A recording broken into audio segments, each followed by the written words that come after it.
Well, I believe, y'all. Everything gonna be all right. Hi, everybody. My name is Jason Dake. I am the Deputy Director of Museum Programs and Learning at the Dennis Museum Center. I'm here with Thornetta Davis over Zoom, and we're here to talk a little bit about her music and her background, and we appreciate you being here with us. Thornetta, thanks so much for joining me today. Thank you, Jason. I'm so glad to be here. Yeah. And you are playing on Saturday, March 5th at Millikan Auditorium, so you'll be performing there, and we're really looking forward to it. And this is a chance for us to just have a quick conversation and maybe let folks get to know you a little bit before the show. So I wanted to kind of just start off with that, basic kind of question we've been asking a lot of people these last couple of years. How have you been? How are you doing, as a musician, living through a pandemic like we've been doing? How have things been for you? Well, things have been kind of crazy with the pandemic going on. I lost some family members and some friends, and had to say goodbye to a lot of loved ones. But other than that, as far as performing is concerned, I've been doing more shows online, and it's a big difference from what's been going on lately. But here, this last half of the last year, I've been doing more in person gigs. So thank God is getting back to where it's supposed to be, I think. But we're getting back to something a little more close to what we used to do. Yeah. And I'm curious about your background and upbringing. Where did you grow up? What were some of those early memories you have of getting to know music or hearing music or performing music? Tell us a little bit about some of those. Yeah, growing up here in Detroit, they always say Motown is like the first music I heard when I was a child because we played a lot of it on the record player when I was a little girl. But I've been influenced by all different kinds of music being from Detroit. We always had a heavy rock, jazz, blues, all the different genres melted together here in the city of Detroit. So I've been blessed to be able to have my career be built on all of those foundations of music. Were you a big concert goer as a kid growing up, or your family? Were they going out to shows, or was it mostly just in the home? Just mostly at home, listening to records, watching television, and wanting to implement or imitate the people I saw on television. I always wanted to sing. I sang myself to sleep at night, and then going into high school, I joined all the choirs that I could. And so that's where I developed being able to sing on stage. And graduating high school, I knew exactly what I wanted to do. I wanted to perform. And I came out of high school performing. Yeah. So you were going through choir in school. Were you Mhm. joining other groups outside of school too? Yeah, when my first group, I was 15 years old. I um, I entered a talent show for the first time to sing on stage by myself. And there was a group that was competing against me, and they were all grown and well, adult. And they liked my voice so much that the following year, they asked my mom could I join their band, and they were called Joss at the time. And I learned how to present myself on stage through them because they were all older and they knew how to do these things. Some of them come up through the Motown era. So I was taught how to perform on stage and how to connect with the audience through that. And then when I left that group, we formed another group with a group of girls I went to high school with called Chanteuse. And me and Chanteuse, we wanted to be the Supremes, or at the time, who was happening? I don't know. I guess the Supremes was our focus at that time. And, as the years go by, the group split up. And then I ended up joining a band called the Chisel Brothers. And that's when I started singing the blues.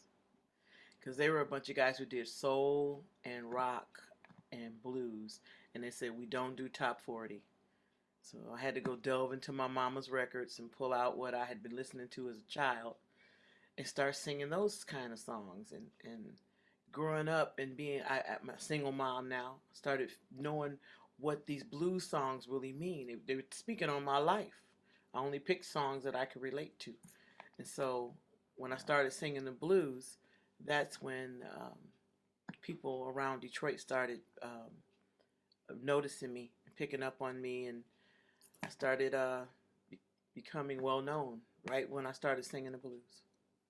That's great. Yeah, some good. It's a great story about early on having a little bit of a mentorship. It sounds like with that first band, they were older and kind of helped Mm-hmm. you kind of learn your way around a stage and Yes. introduce you to some new music, Yeah. and then you've kind of worked your way up from there. That's great. And I don't want to take away because I know you're a singer. Do you play other musical instruments? No, I don't. I play the tambourine. Yeah. That's about it. You That's, know. hey, that's rhythm. That's important Yeah. to a Yeah. certain song. It adds certain to it. And I say other instruments because I think oftentimes we ask people, "Do you play an instrument?" And Right. people don't even think about their voice. But your voice is your instrument. It's the instrument that everybody can play to a certain extent and kind of learn how to use that. So I wonder if did you have, you mentioned sort of seeing people on TV and some of these mentors in your bands, but did you have a person that you sort of saw and you said, I want to be like that when I get, grow up? I know when coming up into the business, the first singer that impressed me was Phyllis Hyman, and she was when I was in high school, and I used to just listen to anything Phyllis and perform anything Phyllis Hyman, and when I sang those songs at the talent show, that's what the group Joss heard. Sure.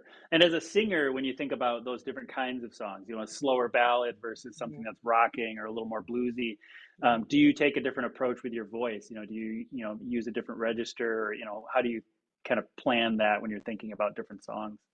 When I'm singing a ballad song, I any song that I choose to sing, I try to choose it from a personal level.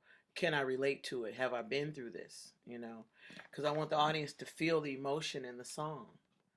I'm not really thinking of how I'm going to sing it vocally, and I've been doing that more lately. The older I get, I have to concentrate on how these things come out of my throat because your voice gets worn out sometimes. But early on, it was mostly about the emotion of the song and what I wanted to relay to the audience. And so when I sing a ballad, I'll think about something that I've been through or what I'm going through, and I can see it in the face of the audience that they relate to where I'm at right now. You know, some of them are going through it at that time. Yeah. That's great. It speaks, I think, really well to the universal language, right? That we Hmm. can all relate to the music in some way, whether it's the rhythm or the lyrics or just the emotion that you portraying when you're I singing it. actually That's had somebody great. say that to me in Italy because they didn't speak the same language that I spoke, and they said, "I don't understand English, but I thank you for your emotion." You know, That's that's fantastic. everybody. Yeah. Well, and speaking of, kind of preparation or Mhm. when you're going on stage, do you get, stage fright or nerves or, any of that still these, many years down the road now? I don't get stage fright, but there are nerves. If it's a big moment, like opening up for one of my idols or something like that, I want to do a great job. And if the crowd is packed, you want to show up, And so I get um, a little nervous. And after that first song, the nerves just fly away. There's nothing. Pre-show, I will say a prayer, thanking God for putting me in that moment. And I know that I'm here for a reason, and I ask God to show me what that reason is, and hopefully I do what I came here to do. You You've mentioned a couple of times, saying a prayer and thanking know. God for your being in the place that you're at. Did you also grow up in the church singing, or was that something that came later? That was something that came later. I was raised believing in God, but we didn't really visit the church per se. We would talk about it and with our amongst our family members, my mom and my grandmother, and well, we didn't go to church on a regular basis, no. So I didn't get into choirs until I got into high school. Sure. Nice. What's some advice that you'd like to share, with folks that are kind of coming up, whether they're young or old, they're just kind of getting their start, what kinds of Right. things would you like to share with them? I would say, be patient with yourself because everybody, a lot of folks who like myself coming up in the business, we always want to get discovered or be famous or, you know, and don't think about, and they want it right away because, you want to make a good living at it. So, but you got to put in the work. You got to study your craft one way or another. Even if you didn't go to school for it, there's other ways to study. Look up other artists. Look up how they started. Read about them. Listen to the music. I for one, believe in getting with the roots of the music because when I came out, I was going to be a top 40 R&B singer. You couldn't tell me I wasn't going to be the next Whitney Houston or Phyllis Hyman or anybody that was top 40 at that time. Um, but when I fell into the blues, I think blues found me because when I started going to jam sessions around the city, and that's another thing, start going to jam sessions and sitting in with different people. Um, it was that I got discovered by the band who was looking for a singer, and I ended up doing a genre of music that I had no idea that I was going to be doing, and it changed my life. It supported me. So be patient with it all and trust and believe in what you want to do, and don't give up. If it's in your heart, if you feel it to the bottom of your core, don't give up. You know, and just make sure you love what you do. Make sure you're loving it. Absolutely. Yeah, I think that's some great advice for folks out there. Let's finish it up talking about what's going to be happening at the show and on March 5th. Talk a little bit about what music will you be playing? Yeah. New and old, mix of originals. Tell us a little bit about that. Well, Traverse City has always been like another home for me. I started coming when I joined the Chisel Brothers back in '87. I started coming to Traverse City on a regular basis. We used to play at JR's Warehouse at least once a month. And so coming home to Traverse City is something that I've been looking forward to, especially in the last couple of years. I haven't seen my girl. Let me say hi to Molly because I know she's gonna come. Um, and just I'm gonna be singing stuff that I off my album, stuff that I've been singing for years too. It's gonna be a mixture of stuff that people have heard me do in the past, but I'm gonna really uh, reinforce the fact that I have an album, Honest Woman, and if you don't have that album, you can get it when I show up.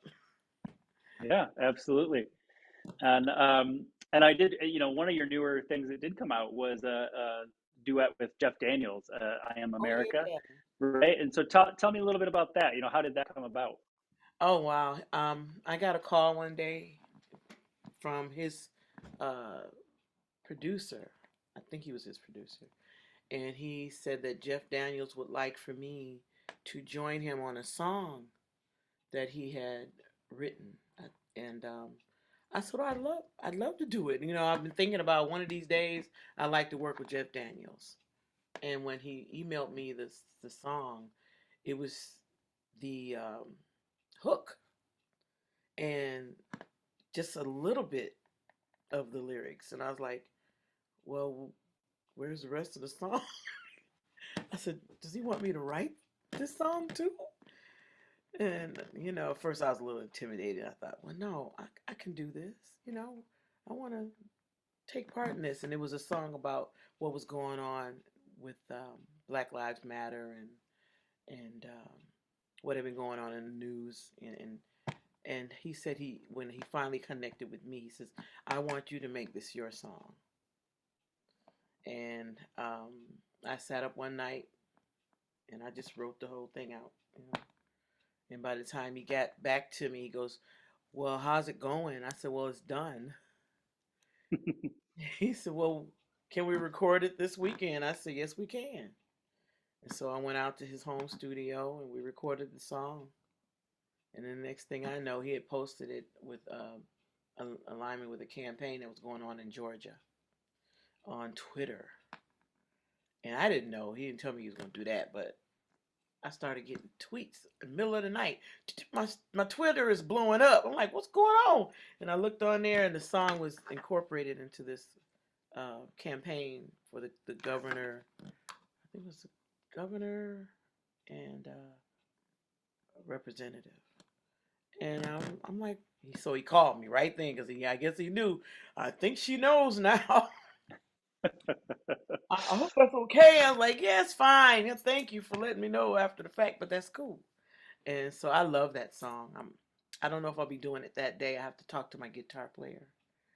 So, where can you mentioned they'll be able to buy album, here when you're Yeah, here for the show, but otherwise, if they want to check you out, where can they find you you can find online? me at Amazon.com. You can go to um, iTunes and download it, or download it, or they'll send you a CD also. And where else? And right at my gigs, I love to sign them and take a picture, and you can get them Yeah. right there, autographed in person. So, I wonder if you'd be willing to share something with us. And you can kind of pick if it's a line from a song, or maybe a quick kind of vocal scale, or just kind of give folks a little sense of what your voice, you might do to. And I don't know if you're warmed up, so you can take a few minutes if you need to. But just curious if you might sing a couple notes for us. Well, let me drink some water. There you go. Um, Reinforce that. I can do a part of a song that I wrote that's on my latest album, Honest Woman, and it's basically a prayer, or I believe it's a message. Yeah, it's a message that I believe that God gave me to give to other people, and it really helped through all this pandemic stuff to believe that we do trouble don't last always, and you're gonna overcome this, and trust and believe that everything's gonna be all right. So it's called I Believe Everything's Gonna Be All Right. Uh, well, I believe, y'all. Everything gonna be all right. Yeah, I believe everything gonna be all right. I did my weeping last evening. Joy soon come in the morning light. You got to hear the rest of the song on the show.